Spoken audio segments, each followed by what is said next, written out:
শব্দটা কিন্তু খুবই গুরুত্বপূর্ণ। আমি একটু যদি লিখি কিনতে লাভ, এটার মাহাত্ম্যটা কিন্তু অনেক বড়।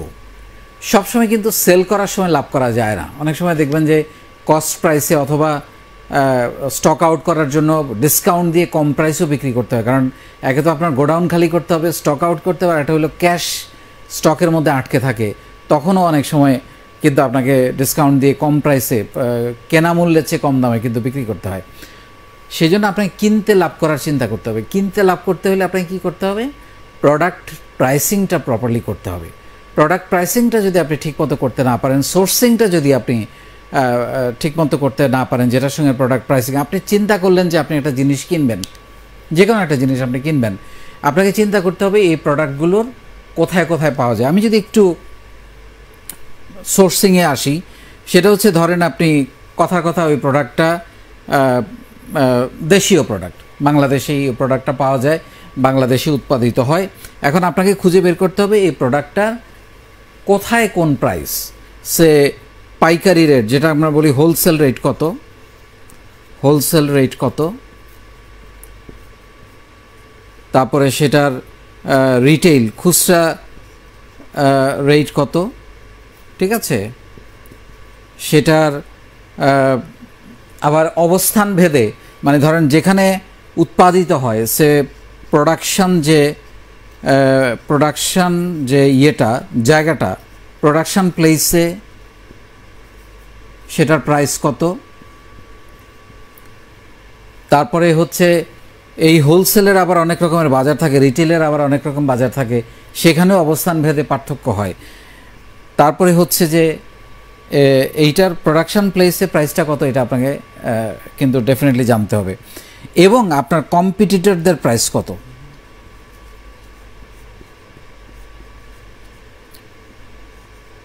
প্রাইস কত, এই জিনিসগুলো কিন্তু আপনি যখন প্রোডাক্ট প্রাইসিং করবেন আপনাকে কিন্তু এই হিসেবগুলো করতে হবে। আমরা অনেকেই কিন্তু এই জিনিসগুলো করি না। আমি মনে করি আরে আমি তো একটা কিনেছি। আপনি চাইলেই বাজারের মার্কেট প্রাইস ডিটারমাইন করতে পারেন না, বাজার মার্কেট প্রাইস ডিটারমাইন করে, এটা সবসময় মাথায় রাখতে হবে। আমি চাইলেই একটা জিনিস 10 টাকা দিয়ে কিনে 12 টাকায় বিক্রি করতে পারবো না। হয়তোবা ওই জিনিসটার সেলিং প্রাইস অ্যাকচুয়ালি হচ্ছে 9 টাকা, অথচ আপনি কিনেছেন 10 টাকা দিয়ে, তা আপনি তাহলে বেচবেন কীভাবে? সো এইটার জন্যই আপনাকে এই অ্যানালাইসিসগুলো করতে হবে যে হোলসেল প্রাইস কত, এটা রিটেল প্রাইস কত, এটার প্রোডাকশন যেখানে বানানো হয় প্রোডাকশন প্লেসে, কারণ সেখানে আবার অনেক কমিশন টমিশন এগুলো হিসাব নিকাশ আছে, কম্পিটিটররা কত দাম, এইগুলাকে মাথায় রেখে আপনার প্রাইসিংটা আপনার নিজের আপনার ওন প্রাইসিংটা করতে হবে, ঠিক আছে। এখন সেইটা করার জন্য আপনাকে যেটা করতে হবে, আপনার একটা পারচেস পলিসি থাকতে হবে। মানে পারচেস পলিসিটা অনেকেই চিন্তা করে যে পারচেস পলিসি আবার একটা ছোট অর্গানাইজেশনের কেন। এই যে আপনি যে প্রাইস দিবেন, ইভেন আপনি কম্পিটিটরদের যে প্রাইস বা ভেন্ডারদের যেসব প্রাইস নেবেন সেখান থেকেও কিন্তু আপনি প্রাইসের ডিফারেন্সগুলো দেখতে পাবেন। সো আপনার কিন্তু একটা পলিসি থাকতে হবে যে আমি মিনিমাম 4টা প্রাইস নিয়ে তারপর আমি প্রোডাক্ট কিনবো। এটা হচ্ছে পারচেস পলিসি। আপনার পলিসিটা যদি না থাকে, আপনি যদি শুধু এক জায়গা থেকে প্রাইস কিনেন, প্রোডাক্ট কিনেন, কোনো চিন্তা ভাবনা না করে, কোনো অ্যানালাইসিস না করে, আপনি কিন্তু কিনতেই হেরে যাবেন। ওই যেটা বললাম যে মার্কেটে হয়তো এটা 9 টাকায় বিক্রি হচ্ছে, আপনি কিনেছেন 10 টাকায়, তাহলে কিনতে লাভ করতে হবে। আর আপনি যখন সোর্সিংগুলো খুঁজবেন তখন কিন্তু আপনি অটোমেটিক এটা পেয়ে যাবেন। তো সেই জন্য আমার মনে এটা খুবই ক্লিয়ার যে প্রোডাক্ট প্রাইসিং করার সময় আপনাকে মিনিমাম 4টা প্রাইস, 4টা ধাপে 4টা প্রাইস আপনাকে নিতে হবে, এবং সেটার মধ্যে যেটা লোয়েস্ট সেইটার সঙ্গে কম্পিটিশন করে আপনাকে কিনতে হবে। তাহলে আপনি লাভে বিক্রির মুখটা দেখতে পাবেন। এখানে আরেকটা অ্যাকাউন্টিংটা আমি একটু বোঝানোর চেষ্টা করি। সেটা হচ্ছে নর্মালি আমরা কস্ট পার ইউনিট কিভাবে বের করি। আমরা যদি কোনো একটা জিনিসের কস্ট পার ইউনিট বের করতে চাই, কারণ আগে তো আপনার একটা প্রোডাক্টের আপনার তো আগে একটা কস্ট পার ইউনিট, আপনি বাল্কে কিনলেন, হ্যাঁ, আপনি বাল্কে কিনে আপনি কাপড় কিনলেন, অনেকগুলো কাপড় একসাথে কিনলেন, তারপর বিভিন্ন সাইজের আপনি কাপড় বানালেন, সেটার প্রাইসিংটা তো করতে হয়। কিন্তু আপনি যখন কাপড় কিনেন, যখন আপনি বানান, সেটা কিভাবে করেন? আমরা একেবারে থাম রুলে করি, মানে মুখস্থ একটা এত টাকার কিনেছি, আচ্ছা এত হইলে বোধহয় এত লাভ হবে, সেটারও কিন্তু একটা ক্যালকুলেশন পদ্ধতি আছে, সেটা আপনাকে মাথায় রাখতে হবে। আপনি যেই প্রোডাক্টটা কিনলেন, গুডসটা কিনলেন, আপনি গুডসের প্রাইসটা লিখলেন, সে কথার কথা 1,000 টাকা। তারপরে গুডসটা কেনার পরে আপনি যদি সেটা আপনি আপনার ওয়্যার হাউসে নিতে হয়, কথার কথা প্রোডাকশানের জন্য নিতে হয়, সেটার ক্যারিং কস্ট আপনাকে যোগ করতে হবে। তারপরে আপনি যদি আপনি গোডাউন ভাড়া নেন, ওয়্যার হাউস রেন্ট আপনার সঙ্গে এটার সঙ্গে যোগ করতে হবে। সেই ওয়্যার হাউসের ইলেকট্রিসিটি বিল থাকতে পারে, ইউটিলিটি বিল, মানে নানান ইউটিলিটি বিল থাকতে পারে। এগুলো কিন্তু আমি অফিসের কথা বলছি না, ওয়্যার হাউসের, মানে আপনার প্রোডাকশানের সেলের জন্য রেডি করার আগের কস্টের কথা বলছি। ইউটিলিটি বিল, সেই ওয়্যার হাউসে যদি আপনার স্টোর কিপার বা তাদের অন্যান্য ইয়ে থাকে, সেগুলো স্যালারি, সেই স্যালারিগুলো আপনাকে এখানে ধরতে হবে, স্যালারি। হ্যাঁ, তারপরে হচ্ছে যে আপনার প্রোডাক্টগুলো আনলোড আবার রিলোড, মানে আনার পরে এগুলা গোডাউনে ঢুকাইতে লেবার চার্জ লাগে, সে লেবার চার্জটা অ্যাড করতে হবে। সো এগুলো অনেকগুলো ইস্যু আছে। এই সবগুলো, এটা হচ্ছে লোকালি আপনি যদি কিনেন, আমি কিন্তু বাইরের থেকে আনতে যেটা সেটাতে বলছি না, লোকালি যদি আপনি কোনো কিছু প্রোডাকশন করেন সেটার জন্য বলছি। সো এইভাবে আপনার যে কস্টিংটা আসবে সেইটা আপনি টোটাল কস্ট আপনি ধরলেন। এখন আপনি ধরেন আপনি এইটা দিয়ে আপনি কথার কথা 3 ধরনের আপনি হয়তো 100টা ইউনিট বানিয়েছেন, এবং আপনি রেগুলার সব যোগ করলে হয়তো 1500 টাকা হলো, কথার কথা। এটা 1,50,000 টাকা হইতে পারে, 15 লাখ টাকাও হইতে পারে। সো আপনি বানিয়েছেন 100টা ইউনিট, আপনি যদি এটাকে 100 দিয়ে ভাগ করেন তাহলে আপনার পার ইউনিট কস্ট কত পড়বে? 15 টাকা, তাই না? এখন আবার সেটা আপনার হচ্ছে 3 ধরনের সাইজ হোক, সাইজে কোনো খুব বড় পার্থক্য তৈরি করে না সাইজে, তাহলে আপনার পার ইউনিট কস্ট পড়লো 15 টাকা। এইভাবে কিন্তু জিনিসটা আপনাকে হিসাব করতে হবে। আপনার এরপরে তো আরও অনেক কস্ট আছে, সেখানে আপনার যে অফিস চালাচ্ছেন সেই অফিসের ভাড়া, সেগুলো আবার আপনার এটার পরে আপনাকে মার্কআপ, আপনি যখন এটার সঙ্গে প্রফিটটা অ্যাড করবেন তখন আপনাকে হিসাব করতে হবে আপনার ওই অফিসের ভাড়ার প্রপোর্শনেটলি এটার জন্য কত পড়বে, আপনার এমপ্লয়ীদের বেতন, আপনার ওইখানকার ইউটিলিটি বিল, আপনার এটা ডেলিভারি চার্জ, সব যোগ করে আপনাকে মার্কআপ। সো একটা মার্কআপ তখন হিসাব, এটাও একটা হিসাব আছে, সে 20% একটা মার্কআপ অ্যাড করা হয়। এই 20%টা কিন্তু আপনার ওই সব এক্সপেন্ডিচার বাদ দিয়ে আপনার যে প্রফিটটা হয় সেটা। তখন ধরেন এটা যদি আমরা 20% করি, 15 দোকানে 3 টাকা হইল এটার মার্কআপ, তাহলে আমরা 18 টাকায় এটা বিক্রি করব। তাহলে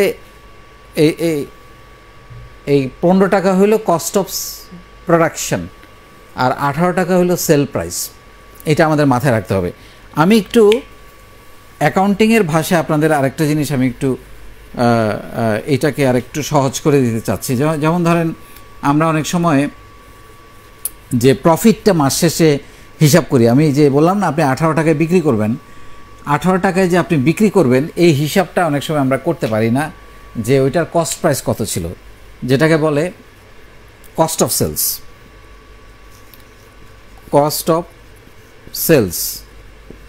কস্ট অফ সেলসটা কি? সেটা হচ্ছে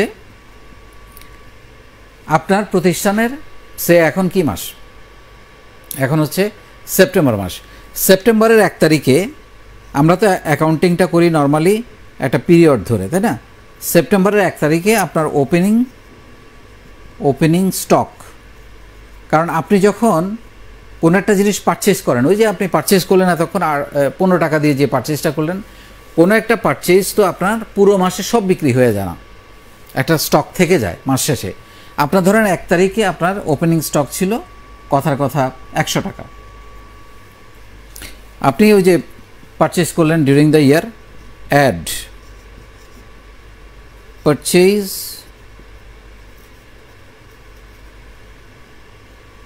এই 30 দিনে, মানে এই ডিউরিং দ্য মান্থে আপনি পারচেস করেছেন আরও ধরেন 300 টাকার পারচেস করেছেন কথার কথা। পারচেজ ডিউরিং দ্য ইয়ে লেস ক্লোজিং স্টক। ক্লোজিং স্টকটা কবে? এই মাসের শেষে। ক্লোজিং স্টকটা হলো এই মাসের শেষে আপনার হাতে যে প্রোডাক্টটা থেকে যাবে, দ্যাট ইজ 30/9/20। এই ক্লোজিং স্টক হয়তো বা আপনার কথা রয়ে গেছে 50 টাকা। তাইলে আপনার 100, 400, 400 থেকে 50 গেলে 350। এইটা হইল আসলে অ্যাকচুয়ালি কস্ট অফ সেলস। এখন আমরা কি করি? আমরা ধরেন সারা মাস ধরে আমরা হয়তো কথা 500 টাকা সেল করেছি। মানে আমরা যে নর্মালি নন অ্যাকাউন্টেন্টরা যেভাবে চিন্তা করি, 500 টাকা আমি সেল করেছি সারা মাস ধরে সেল। আমি দেখলাম যে এই মাসে আমি পারচেস করছি 300 টাকা। আমি 300 টাকা বাদ দিয়ে আমি কিন্তু বলতেছি যে আমার গ্রস প্রফিট, মানে আমার সেল থেকে গ্রস প্রফিট হলো 200 টাকা। কিন্তু আসলে কি 200 টাকা? আপনি দেখেন তো, আসলে কিন্তু 500 টাকা থেকে 350 টাকা বাদ দিলে 150 টাকা হইল গ্রস প্রফিট। তাহলে আপনি আসলে বেশি দেখাচ্ছেন জিনিসটা। ক্যালকুলেশনটা কিন্তু এভাবে করতে হয়। তাহলে আমি কস্ট অফ সেলস কীভাবে বের করব?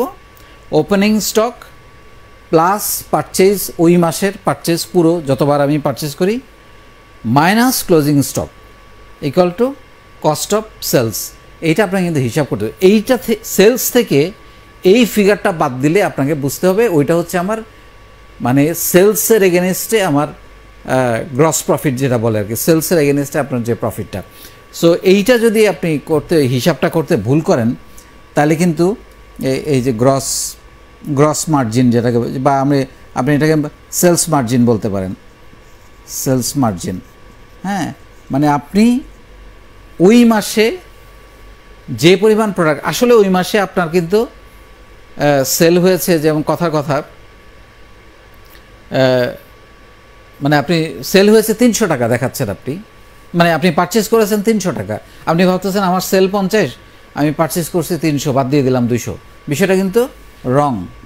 হ্যাঁ, আসলে হইল আপনার স্টকটা বাদ দিতে হবে, ওপেনিং স্টকটা যোগ করতে হবে, কারণ আপনার এই সেলের মধ্যে ওপেনিংয়ের স্টকের ভ্যালু আছে, এবং সেখান থেকে হাতে মাস শেষে হাতে কত স্টক রয়ে গেছে, যে মালটা আনসোল্ড বিক্রি হয় নাই, সেইটা আপনাকে বাদ দিতে। তার মানে আপনাকে মাসের শুরুতে এবং মাসের শেষে একটা ইনভেন্টরি ক্যালকুলেশন করতে হবে, যে আমার স্টোরে বা আমার দোকানে বা আমার অফিসে আমার বিক্রির জন্য কত মাল মাসের শেষে পড়ে আছে, এটার একটা হিসাব আপনাকে বের করে রাখতে হবে। সেটা এখন ইনভেন্টরি সফটওয়্যার পাওয়া যায়, আপনি ওই ঢোকানোটা পারচেজটা এন্ট্রি দিলেই আপনি কিন্তু অটোমেটিক সেলগুলো আউট করলেই আপনি কিন্তু এটা পেয়ে যাবেন। এটা খুব সহজ এখন ইনভেন্টরি সফটওয়্যারে।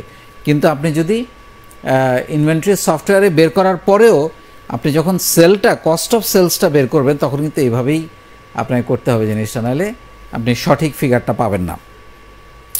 আরেকটা জিনিস আমি একটু আজকে আপনাদের শিখাতে চাই, সেটা হচ্ছে যে, বা বলতে চাই, আলোচনা করতে চাই।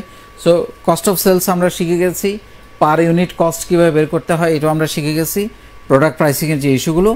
আর আরেকটা জিনিস একটু বলতে চাই, যে আপনি বাইরে থেকে যখন কোনো প্রোডাক্ট আনেন, দেশের বাইরে থেকে, তখন কিন্তু সেখানে এডিশনাল যে জিনিসগুলো ধরতে হয় সেটা হচ্ছে শিপিং কস্ট, তারপরে হচ্ছে যে ট্যাক্স, এআইটি, ভ্যাট, এই জিনিসগুলো আপনাকে ওই হিসাবে যোগ করতে হবে অতিরিক্ত। এটা হচ্ছে ওইখানে পার্থক্য। দেখেন, আমরা কিন্তু যখন কোনো জিনিস বাইরে থেকে ইম্পোর্ট করি, যেটাকে ইম্পোর্ট বলে বেসিক্যালি, ইম্পোর্ট করতে গেলে আমরা একটা শব্দ খুব ইউজ করি, HS কোড। আমার মনে হয় এটার সঙ্গে আপনারা সবাই পরিচিত, কিন্তু কেউ কি বলতে পারবেন? একটু কমেন্টে বলবেন যে HS কোডের এই HS বলতে কি বোঝায়?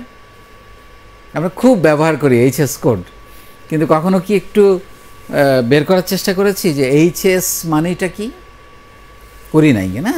কিন্তু আমরা জানি যে প্রত্যেকটা পণ্যের সারা পৃথিবীতে, বাংলাদেশ সহ সারা পৃথিবীতে প্রত্যেকটা পণ্যের একটা কোড আছে ইন্টারন্যাশনালি, যে কোডটা ব্যবহার করে আমাদের প্রোডাক্টের ধরন চিহ্নিত করা হয়, এই প্রোডাক্টটা কোন ক্যাটাগরির এবং সেই ক্যাটাগরি অনুযায়ী সেটার উপরে ভ্যাট, এআইটি বা অন্যান্য শুল্ক যেগুলো আছে সেগুলো ধার্য করা হয়। এটা আমরা সবাই মোটামুটি জানি। এইচএস কোডটা, এইচএস মানে হচ্ছে হারমোনি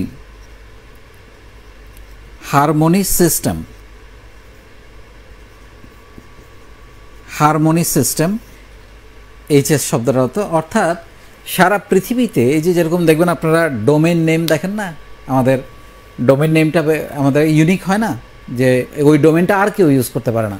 এরকম এইচএস কোডেরও একটা অর্গানাইজেশন আছে সারা পৃথিবীতে, ওয়ার্ল্ড কাস্টমস অর্গানাইজেশন টাইপের এরকম একটা প্রতিষ্ঠান। তারা এই এইচএস কোডগুলো মূলত ঠিক করে এবং সারা পৃথিবী কিন্তু ওইটা মেনটেন করে। যেই দেশেই প্রোডাক্টটা যাক না কেন এইচএস কোড কিন্তু একই। সেই কোড অনুযায়ী সে তার প্রোডাক্টের ধরন, পণ্যের ধরন, হ্যাঁ, তারপরে সেটার উপরে এখন পণ্যের ধরনটা দেখে সেটার উপরে কি পরিমাণ ট্যাক্স বা এআইটি যেটা বলি অ্যাডভান্স ইনকাম ট্যাক্স ইম্পোজ হবে, কি পরিমাণ ভ্যাট ইম্পোজ হবে, এটা তো যার যার গভর্নমেন্টের বিষয়, কি পরিমাণ এক্সাইজ ডিউটি ইম্পোজ হবে, এটা কিন্তু নির্ধারণ করে। তো এই জন্য এইচএস কোডটা আপনাকে যখনই কোনো পণ্য আপনি ইম্পোর্ট করার সিদ্ধান্ত নেবেন, আপনাকে আগে দেখে নিতে হবে, যেহেতু এটা প্রোডাক্ট প্রাইসিংয়ের সঙ্গে সম্পর্কিত এই জন্য আমি এটা আলোচনায় আনলাম। আপনাকে আগে দেখে নিতে হবে এইচএস কোড অনুযায়ী সেই প্রোডাক্টের ট্যাক্স, এআইটি, ভ্যাট এবং এক্সাইজ ডিউটি কত। কারণ আপনি একটা প্রোডাক্ট খুবই আবেগে, খুবই পছন্দ হয়েছে, একটা প্রোডাক্ট আপনি ইম্পোর্ট করার জন্য অর্ডার করে দিলেন, আপনি এলসি খুলে ফেললেন, আপনি জানলেনই না, আপনি আসার পর দেখলেন যে এটার ট্যাক্স আসে 150%, তা কথার কথা, বা 200%, আই ডোন্ট নো। গাড়ি তামাকে আরও বেশি, গাড়িতেও অনেক, প্রায় 200% কিছু গাড়িতে। তাহলে আপনি এটা বেচতেই পারবেন না, আপনি তো অ্যানালাইসিসই করলেন না। এই অ্যানালাইসিসটা, এই যে এটা কিন্তু প্রোডাক্ট প্রাইসিংয়ের সঙ্গে সম্পর্কিত। সেই জন্য আমি বললাম যে আপনি যখন বিদেশ থেকে কোনো প্রোডাক্ট আমদানি করার চিন্তা করবেন, আপনি ওই প্রোডাক্টটাকে গুগলে সার্চ দিলে এখন পাওয়া যায়, প্রোডাক্টের নাম লিখলেই তারা বলে দিবে এটার এইচএস কোড কত, বা এইচএস কোডের একটা বই পাওয়া যায় এনবিআরে বা কাস্টমসে, আপনি চাইলে এটা কিনতে পারেন। সেই এইচএস কোডটা জেনে আপনি জানতে হবে যে এই প্রোডাক্টটা আপনাকে কাস্টমস হয়ে, সেটা আপনি শিপে আনেন বা এয়ারে আনেন, যেই মাধ্যমে আনেন না কেন, সেইটার আপনার এআইটি কত, ট্যাক্স কত, ভ্যাট কত আর এক্সাইজ ডিউটি কত। এইটা যদি আপনি না জানেন কত পার্সেন্ট ট্যাক্স আপনাকে দিতে হবে, আপনি তো প্রোডাক্ট কস্ট বের করবেন কীভাবে। সো এই ব্যাপারটাতে একটু সতর্ক থাকতে হবে যারা ইম্পোর্ট করেন, এবং আদারওয়াইজ কিন্তু বিরাট ভুল হয়ে যাবে। সো আমি জাস্ট ওই জিনিসটা ধরাই দেওয়ার জন্য এই কথাটা বললাম। আর আমরা আজকে আরেকটা জিনিস শিখলাম যে এইচএস কোড মানে হচ্ছে হারমোনি সিস্টেম কোড, মানে পুরো পৃথিবীর প্রোডাক্টগুলোর একটা হারমোনিতে নিয়ে আসা হয়েছে, ডোমেইনের মতো, যেমনটা করে বললাম যে ওই ডোমেইনটা, ওই ইয়েটা আর কেউ ব্যবহার করতে পারবে না। তেমনি তো প্রোডাক্টের ধরন অনুযায়ী একটা কোড ওরা নির্ধারণ করে দেওয়া হয় এবং ওইটা এভাবে করে দেওয়া হয়। তো আমরা আজকে মোটামুটি আলোচনা যা করতে চেয়েছিলাম এটা কভার হয়েছে।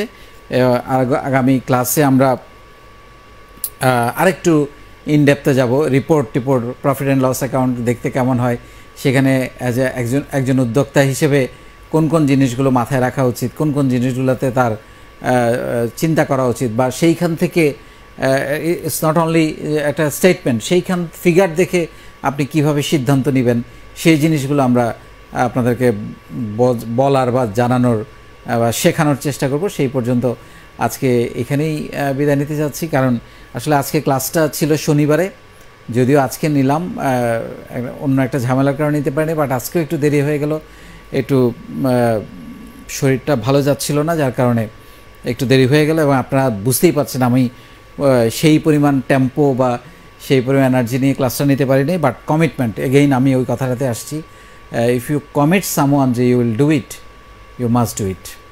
অনেক ভালো থাকবেন।